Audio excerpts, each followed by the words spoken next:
Welcome back to Couch Collectibles. Hope you guys are having an awesome day as always. Today we're looking at 15 pennies that recently sold at auction in 2023. We're going to show you what you can look for on your coins that can give them some value. So let's just start off first here with a 1983 Lincoln penny. This coin here is graded and authenticated by PCGS as a mint error. The coin has a misaligned die on the obverse, so you can see that there on the obverse of the coin.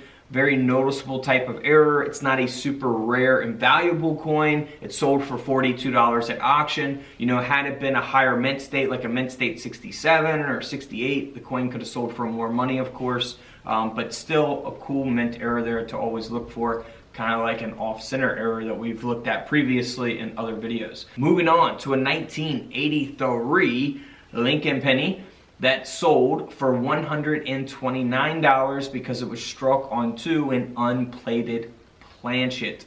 The coin only weighs 2.4 grams.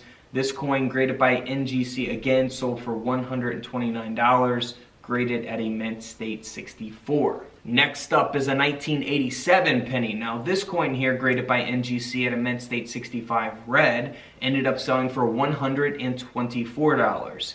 And that is because it has an obverse die break. So you can see that large metal there on the rim of the coin. This will give your coin some value. That's a pretty, good die break there, also referred to as a cud. Now you can look for these on all kinds of different coins. They can be smaller, larger. This one's a pretty good size one. The larger they are, it tends to go up in value. So if it's like half the coin, it's going to be an easy coin to sell. But of course the grade or the condition affects the value as well. So $124 for that one. Next up is a very obvious type of mint error and off-center error taking place on the 1999 Lincoln cent. This penny ended up selling for $47 at auction, graded by PCGS. Moving on to a 2000 Lincoln penny that has the wide AM. So this is what you want to look for on every penny you find from the year 2000. You want to flip the coin over, go to the reverse, look at the A and the M, and see if the A and the M is touching or if it has a gap in between it. If it has that gap like this one, that means it is a wide AM. So for the year 2000, you want to look for the wide AM. The close AM is where the A and the M is nearly touching. So this coin is graded at a very nice grade by PCGS, a mint state 67 red, and the coin ended up selling for $180. Next up, again, a very obvious type of mint error. We got a couple things going on here. The coin has been broad struck and multi-struck. Again, I think this error kind of speaks for itself. Graded by NGC at a mint state 66 red. This penny sold for $264. And then here's another example of that, but it's graded at a mint state 63 red. It's a different coin, same type of errors, multi-struck and broad struck. This coin sold for $73. Last coin graded at a 66, this penny graded at a 63. Here is a 2007 D mint mark Lincoln penny design that was struck onto a Roosevelt dime planchet. So it was struck onto a dime clad planchet, 10-cent planchet. This coin ended up selling for $600 at auction. Unbelievable. Graded there by PCGS. Moving on to a more modern coin here, the 2015 Lincoln penny with the shield cent reverse. It has a split die here on the obverse of the coin. So you can see that going from one side of the coin through Lincoln's face, his head, his chin, all the way to the other side of the penny. So that is something you can look for on your modern pennies as well. This coin ended up selling for $192, graded at a mint state 63 red by PCGS. Here's another split die. So this is on a 2016 Lincoln penny. Now this also has a rotated die as well. So when you put your fingers at the bottom of the penny, you flip the coin up. The design should be straight up and down like the front of this penny is. However, when you flip it over, the design is tilted to facing the right. It's rotated. That's what a rotated die is. You can look for that on all kinds of different coins. So this has a rotated die and a split die.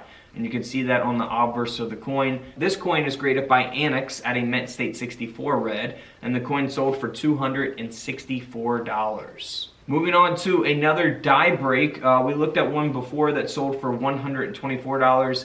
This one sold for $83 at auction because it's a no dated Lincoln cent, but it does have that nice die break. It's covering up the date there. Graded by NGC at a mint state 63 red brown, $83 penny. Next up is another no dated Lincoln cent graded by Annex. You'll see it looks normal on the reverse of the coin, but on the obverse of the coin you can see that it was struck through a late stage capped die.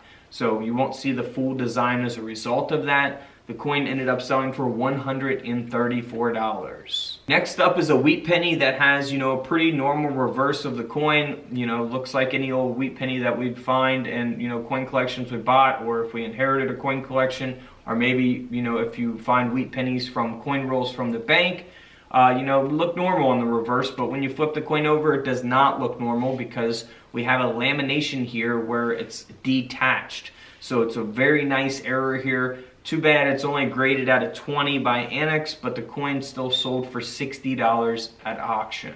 Next up is a coin from the 1970s. It looks like it's damaged, however, it is a mint error. It has a split planchet before the strike, and it's graded by NGC, well, authenticated by NGC as a mint error, and the coin sold for $47 at auction. Here's another split after the strike, no dated wheat penny here, graded by Annex this time at an EF40. Again, the reverse looks normal, but you'll see that split strike on the obverse of the coin.